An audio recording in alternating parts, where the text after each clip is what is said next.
My cousins celebrated millions at my grandfather's funeral. I held a small, cold locket in my palm. They laughed, a sound like shattering glass in the hushed, grief-stricken air. They pointed, their fingers like daggers. Months later, they were the ones at my door, their faces pale and drawn, begging for a forgiveness they hadn't earned. But forgiveness, I've learned, is a complicated thing. Much like an inheritance, it has to be deserved. My grandfather, Arthur, was a chess player. This wasn't a casual hobby confined to the checkered boards in the park on Sundays. It was the operating system of his entire existence. Every conversation was a series of moves and countermoves. Every piece of advice he ever gave me was a veiled strategy, a lesson in foresight. He taught me to see the entire board, to understand the intricate dance of all the pieces, not just the one immediately in front of me. I loved him with a quiet, fierce devotion, and I thought I understood him. In the end, I realized I hadn't understood him at all. The day he died, the world seemed to leach of its color, leaving behind a grayscale landscape of grief. But it was the day of the will reading that felt like the end of my asterisk world. The lawyer's office was a claustrophobic box, smelling of old paper, leather polish, and the phantom scent of money that had been in the room for decades. My Uncle Richard and Aunt Beatrice sat perched on their chairs like a pair of patient vultures, their children, my cousins, Caleb and Fiona, flanking them, preening with an ill-concealed anticipation. My mother, a quiet island of dignity in a sea of avarice, held my hand. Her grip was the only solid, real thing in the room. The lawyer, a man named Mr. Abernathy with a face as worn and creased as an old leather briefcase, cleared his throat with a sound like rocks grinding together. He began to read through the usual preamble, the minor bequests, a collection of first-edition novels to the local library, a few sentimental trinkets to old friends, a generous donation to the city's botanical gardens. Then, he adjusted his spectacles and arrived at the heart of the matter. "To my son, Richard, and his wife, Beatrice," he droned, his voice devoid of emotion, "I leave my entire portfolio of urban development properties with a current market valuation of approximately $3 million. A collective, sharp intake of breath sucked the air from the room. Aunt Beatrice's hand flew to her chest in a gesture of such practiced, theatrical shock it was almost comical. Caleb, my senior by 2 years, couldn't contain himself. He shot me a smirk across the polished mahogany table, a look of pure, venomous victory. $3 million. It wasn't just a number. It was a declaration of status, a weapon they had just been handed. "And to their children, Caleb and Fiona," the lawyer continued, oblivious to the drama unfolding, "I bequeath my complete stock portfolio and all liquid assets to be divided equally between them. The current value is approximately $2 million. Fiona let out a high-pitched squeal, a sound that grated on my already frayed nerves. She threw her arms around Caleb, her whispers loud enough for everyone to hear, excited chatter about a penthouse overlooking the park, a new wardrobe from Paris, a long, luxurious tour of Europe. They were already spending money that hadn't yet settled in their accounts.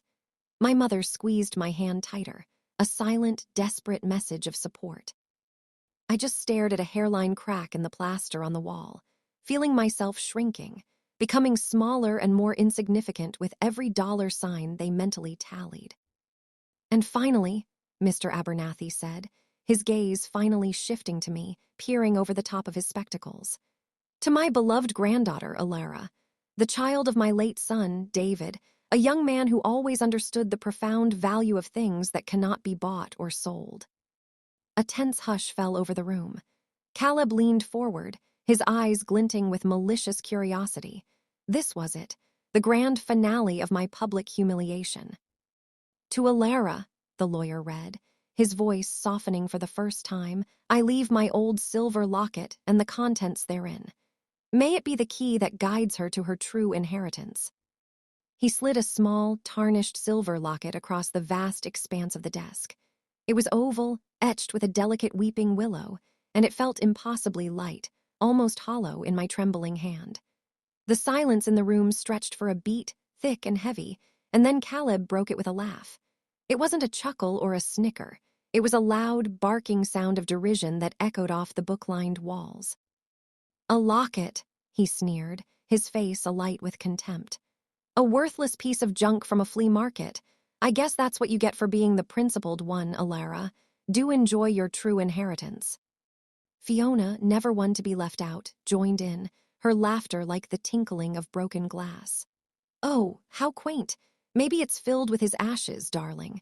You can wear his memory around your neck while Caleb and I are wintering in Aspen. My uncle and aunt, the new millionaires, said nothing. Their silence was a verdict, a clear and ringing endorsement of their children's cruelty. My mother's grip was almost painful now, her knuckles white. I wanted the floor to open up and swallow me whole. I picked up the locket, my face burning with a shame that I knew, logically, I didn't deserve. I had never expected a fortune. My father, Arthur's other son, had been a social worker, a man who measured his wealth in the lives he touched. He had died young, leaving my mom and me with little more than a legacy of kindness and a mountain of fond memories. We were the modest branch of the family tree, the one they all looked down upon with a mixture of pity and disdain. But this felt different. This felt like a calculated act of cruelty, a final, bewildering move from the man who had taught me how to play chess. The man who had patiently explained that every piece on the board, no matter how small, had a purpose, even the humble pawn. That night, I sat in my small, quiet apartment, the locket sitting on my desk like a judgment. My mom had done her best to comfort me before she left. "Your grandfather loved you more than anything, Alara," she'd said, her voice strained with the effort of her conviction. "There has to be more to this than it seems." But I saw the same hurt and profound confusion mirrored in her eyes that I felt in my own heart. The assault, however, wasn't over. My cousins, in their infinite grace, were already celebrating on social media. Caleb posted a picture of several champagne bottles on ice with the caption, "To Granddad, a man of vision, blessed inheritance family fortune." Then came Fiona's post, a perfectly curated selfie of her holding a flute of bubbling champagne, her smile wide and predatory. The caption read, "Some of us inherit fortunes, some of us inherit vintage jewelry. So grateful for my grandfather's generosity." She had the audacity to tag me in it. I felt a familiar, hot surge of anger, a feeling I had spent a lifetime learning to suppress. And just as quickly, it was doused by the cold, familiar wave of resignation that always followed. It was my role. I was the family peacekeeper, the empath, the one who absorbed the barbs and smoothed the ruffled feathers. I was an archivist by trade. I spent my days in silent, temperature-controlled rooms, carefully preserving other people's histories. I wasn't a fighter. My family, especially my cousins, knew this. They wielded my non-confrontational nature like a weapon against me, confident that I would rather swallow my own pain than ever cause a scene. But as I stared at that tarnished piece of silver on my desk, my grandfather's voice echoed in my mind, a memory so clear it was as if he were sitting beside me. "Don't just look at the move your opponent makes, Alara. Look at the entire board. What is the opponent not showing you? What are they trying to make you ignore?" My fingers, professionally trained to handle delicate, centuries-old artifacts, fumbled with the tiny clasp on the side of the locket. It wouldn't budge. It was old, probably sealed shut by decades of neglect. I almost gave up, ready to toss it into a drawer of forgotten things and let the humiliation fade into a dull ache. But then my archivist's eye caught something. A tiny, almost invisible seam, not on the side where a clasp should be, but tracing the outline of the weeping willow on the face of the locket itself. It wasn't a simple clasp. It was a puzzle. A new energy surged through me. My professional instincts took over. I retrieved a pair of fine-tipped tweezers and a magnifying glass from my restoration toolkit. Under the powerful lens, I saw it clearly. The intricate etching of the weeping willow was not just decorative. One of the long, drooping branches was a microscopic lever, no bigger than a pinprick. Holding my breath, I used the tip of the tweezers to press it. A faint, satisfying click echoed in the silence of my apartment. The face of the locket didn't spring open. Instead, it twisted. With another gentle twist, the front plate came loose in my hand. My heart pounded in my chest. But as I looked inside, there was no velvet-lined space for a miniature portrait. There was only a single, tightly folded piece of old, brittle paper. And nestled beneath it, a tiny, exquisitely carved chess piece, a single white pawn fashioned from what looked like antique ivory. My hands trembled as I carefully unfolded the paper. It wasn't a letter, filled with explanations or apologies. It was a key. A small, ornate, antique key of a kind I had never seen before. And written below it in my grandfather's distinctive, spidery handwriting were just 3 words. Your opening move. What game was he playing from beyond the grave? I picked up the little ivory pawn, its surface smooth and cool against my skin. In chess, the pawn is often seen as the weakest, most expendable piece. But it is also the piece with the most potential. It is the only piece on the board that can be promoted, that can fight its way across the entire board and become a powerful queen. The next few days were a blur of bewildered confusion and simmering resentment from my family. Fiona called first, her voice dripping with a syrupy, false sweetness. "Elara, darling, we were all just so overwhelmed the other day. Things were said, you know how it is. We'd love to take you out to a proper celebratory dinner," she offered. It wasn't an olive branch, it was a power play. They wanted to parade their newfound wealth, to rub their millions in my face, one last time under the guise of familial reconciliation. "I'm busy," I said. The 2 words felt foreign and impossibly brave on my tongue.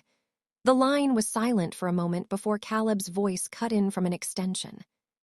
"Too busy polishing your locket," he shot back before the line went dead. The rift was no longer a crack, it was a chasm. The family grapevine went into overdrive. Whispers reached my mother that I was being bitter, that I was ungrateful for my grandfather. Sentimental gesture. I did my best to ignore them. I had a puzzle to solve, a key to an unknown lock and a cryptic 3-word note. I spent hours examining the key under my magnifying glass. It bore no maker's mark, no stamp, nothing that could identify its origin. It was a key to nowhere.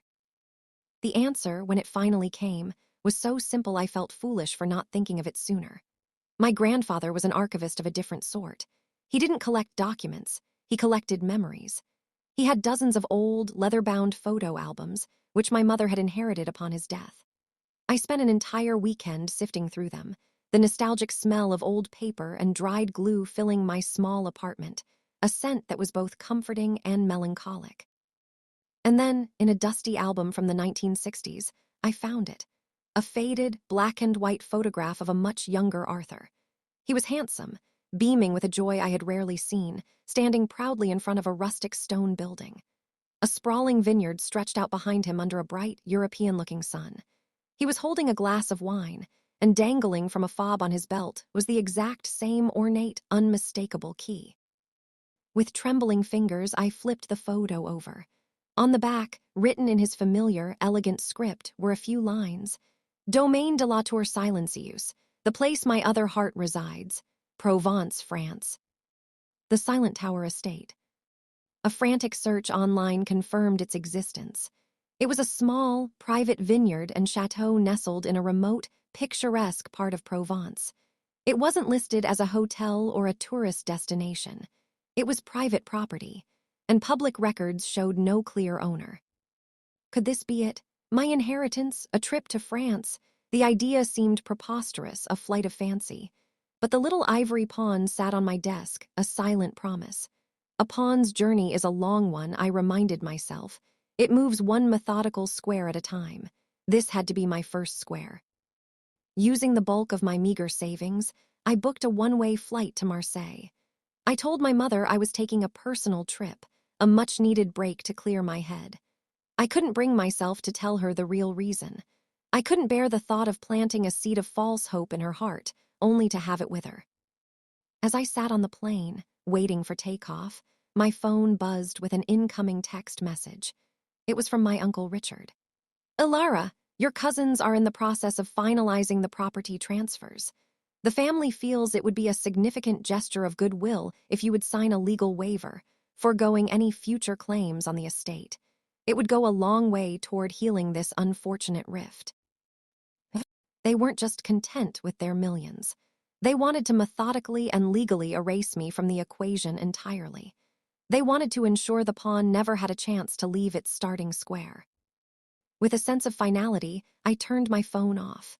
The plane roared down the runway and ascended into the clouds. As I looked down at the shrinking city below, a strange and profound sense of calm settled over me. I wasn't running away from my family. I was walking toward my grandfather. Provence was like stepping into a painting. The air itself felt different, thick with the scent of lavender, rosemary, and sun-baked earth. I rented a small, beat-up car and drove for hours, following a GPS that led me further and further away from the bustling coast and deeper into the rolling, vine-covered countryside. Finally, the paved road gave way to a long gravel lane, and at the end of it, nestled behind a simple, unlocked iron gate, was the chateau from the photograph. It was more beautiful, more real than the faded image could ever convey. It wasn't grand or imposing, but it radiated a sense of warmth and life. The old stone walls were covered in a thick blanket of ivy, and terracotta pots overflowed with vibrant red geraniums. This was it, the Domaine de la Tour Silencieuse, the Silent Tower. I parked the car, my heart pounding a frantic rhythm against my ribs. This was the moment of truth. I walked up the stone path to the heavy, carved oak door and slid the antique key into the lock. It fit perfectly. With a satisfying, solid click, the lock turned. The door swung open into a cool, stone-floored entryway. The house was quiet, but it didn't feel empty. It felt lived in, loved. Through an archway, I could see a living area where a chessboard sat on a wooden table, a game half played. It felt like my grandfather had just stepped out for a moment. "Bonjour," a soft voice called out from another room. A woman emerged from a doorway, wiping her flour-dusted hands on an apron. She looked to be in her 60s, with a kind, beautifully weathered face and my grandfather's bright, startlingly intelligent eyes. I froze, suddenly feeling like an intruder. I'm so sorry to disturb you," I stammered, my high school French deserting me. "My name is Alara, this key, my grandfather." Her face broke into a warm, knowing smile that instantly put me at ease. "Ah, Alara, we have been waiting for you. I am Isabel. Your grandfather, Arthur, he was my husband." The stone floor beneath my feet seemed to tilt. Husband? My grandmother had died decades ago. I had always been told he never remarried. I was his family, along with my uncle's greedy brood. Or so I had been led to believe my entire life. Isabel led me through the house to a sun-drenched terrace that overlooked the endless rows of the vineyard. A man who looked to be around my age was there, carefully tending to the grapevines. He looked up as we approached, and he had my father's gentle smile. "This is our son, Jean-Luc," Isabel said softly, placing a hand on my arm. "Arthur's son, your half-uncle, I suppose, though the term feels so clinical. A hidden family, a secret life. My grandfather, Arthur, the quiet, unassuming chess master from the city, had a wife and a son and a sprawling vineyard in the heart of Provence. He had spent half of his life here, with them, in a world none of us back home ever knew existed. He had built a parallel life, a sanctuary. Over the next few days, a story unfolded that was more complex and beautiful than I could have ever imagined. Isabel and Jean-Luc, with infinite patience and kindness, told me everything. Arthur had met Isabel on a business trip to France long after my grandmother had passed away. Theirs was not a whirlwind romance, but a deep, quiet love that grew over years of correspondence and secret visits. He kept his two lives meticulously separate, not out of shame, but out of a fierce desire to protect them. To protect Isabel and Jean-Luc from the corrosive greed and entitlement he saw festering in his family back home. "He loved your father, David, very much," Isabel told me one evening as we sat on the terrace, sipping the wine that came from the very vines around us. Her eyes were misty with memory. "He always said David was a good man, a pawn who chose to be a king in his own small kingdom rather than a bishop in a corrupt and gilded court. He saw that same spirit in you, Alara. He worried about you. He saw how they treated you." Jean-Luc, in his quiet, steady way, showed me the vineyard. He taught me how to distinguish the different types of grapes, how to read the soil and the sun. He was kind, grounded, and possessed a quiet wisdom that reminded me so much of my own father it brought an ache to my chest. This was a family. They weren't bound by legal documents or financial expectations, but by the shared work of the harvest, by love, and by a deep, unspoken history. In 3 short days, I felt more at home here than I had in 28 years with my own relatives. But the inheritance, I finally asked one afternoon, the question that had been nagging at me. The millions my cousins received, why would he do that? Why would he reward their greed? Isabel smiled that same knowing, patient smile her husband must have had. Arthur was a grandmaster, Sherry. The game is never over until the final piece has fallen. He left something for you, in his study.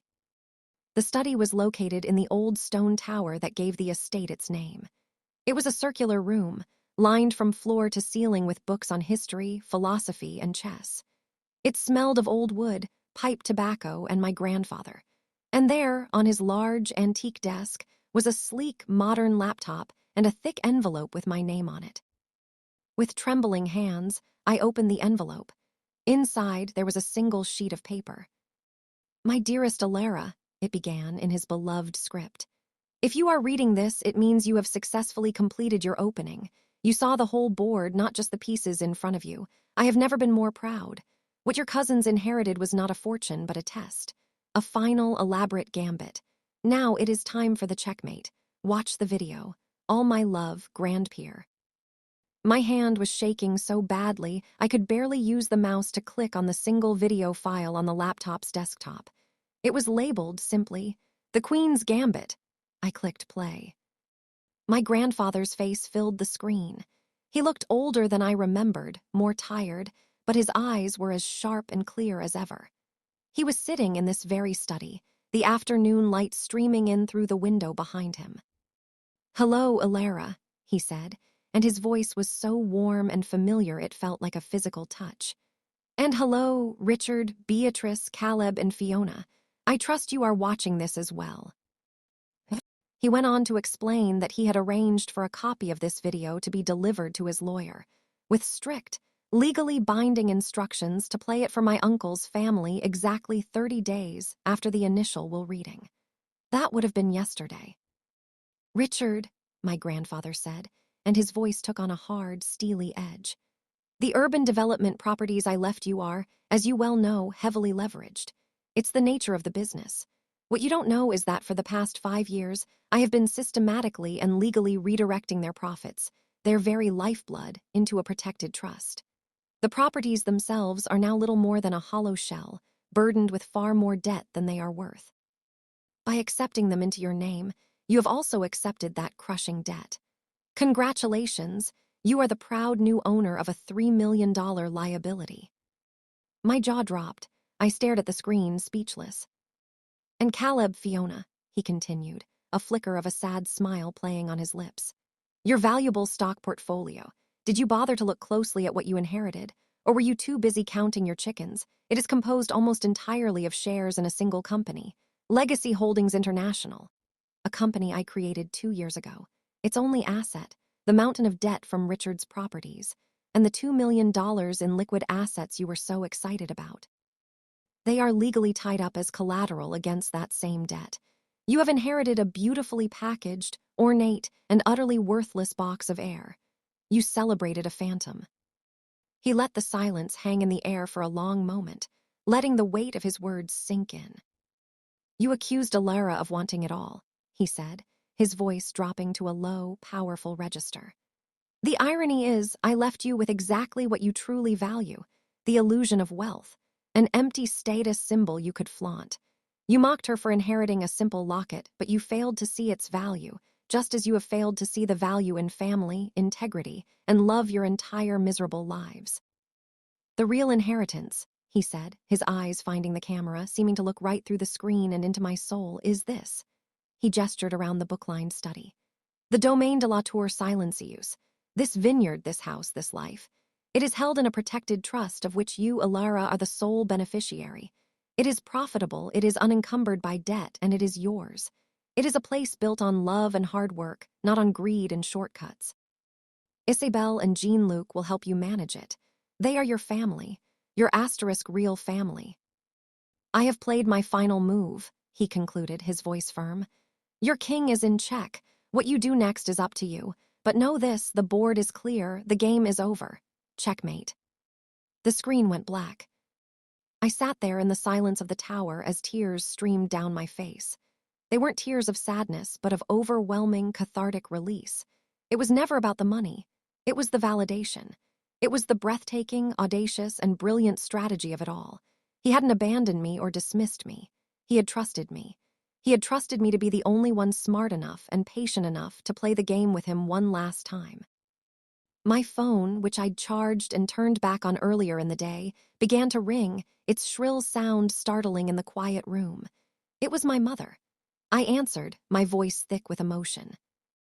"Alara, oh Alara, you will not believe what has just happened," she cried, her voice a giddy, incredulous mix of shock and joyous laughter. "They're here, Richard, Beatrice, all of them. The lawyer just played them the video. They're ruined, completely ruined." Caleb was screaming about suing the estate. Fiona was just sitting on the couch, sobbing. "Oh, honey, your grandfather. That magnificent, crazy, brilliant old man." Then I heard a commotion in the background, my uncle's voice booming and desperate. "Let me talk to her. Give me the phone. Alara, Alara, are you there? This is all a terrible misunderstanding. It's a family matter. We can sort this out, just the family." I listened to his panicked, incoherent rambling. He wasn't sorry. He wasn't remorseful. He was cornered. A king on the chessboard with no escape squares left. I took a deep breath, the air in the tower thick with the smell of old books, and faintly, the scent of lavender from the fields outside. I glanced at the half-played chess game on the table downstairs in my mind's eye, at the little ivory pawn that had successfully crossed the entire board. "Uncle Richard," I said, and my voice was calm, clear, and steady. It was a voice he had never heard from me before, a queen's voice. "There's nothing to sort out. Grandfather was very clear. The game is over." I hung up the phone. The weeks that followed were a tempest. My cousins, once their shock wore off, tried everything. First came the threats of legal action, which their lawyers quickly informed them were baseless. Then came the pleading, the tearful phone calls, the guilt-tripping text messages. They showed up at my mother's house, their usual arrogance replaced by a hollow, desperate fear. They had built their entire identities, their entire lives, on the quicksand of their expected inheritance, and now it had completely swallowed them whole. Caleb was forced to sell his prized sports car. Fiona had to break the lease on her new penthouse. They were forced to face a world that didn't care about their last name or their social standing. They had to learn the value of $1, a lesson my grandfather had tried and failed to teach them their entire lives. I didn't revel in their downfall. There was no joy in their pain, but I didn't save them from it either. My grandfather's final, masterful lesson wasn't about revenge. It was about consequences. It was about forcing them to see the true value of the things they had so easily and cruelly dismissed. I stayed in Provence. I let the rhythm of the vineyard heal me. I learned about the grapes, about the importance of the soil, about the quiet, steady cadence of a life tied to the seasons rather than the stock market. I learned about my new family. Isabelle taught me the art of French cooking, her kitchen becoming a sanctuary of warmth and delicious smells. Jean-Luc taught me how to laugh from my belly, a deep, genuine laugh I hadn't realized I was missing. My mother came to visit, and as she sat on the terrace, a glass of our own wine in her hand, I saw the lines of worry on her face, etched there by years of struggle and quiet disappointment, finally begin to soften and fade. This was my true inheritance. It was never about the money or the chateau or the land. It was the peace, the sense of purpose. It was the profound, life-altering discovery that my quiet nature, my integrity, the very things my cousins had always branded as weakness, were actually my greatest strengths. It was the knowledge that I was the granddaughter of a chess master, and I had finally, truly understood his game. Setting boundaries with the people you love, or the people you are supposed to love, is one of the hardest things in the world. It feels unnatural, like building a wall where a bridge should be. But sometimes, it's the only way to save the relationship. And more importantly, the only way to save yourself. You have to be willing to walk away from the board they want you to play on, and have the courage to start your own game, by your own rules.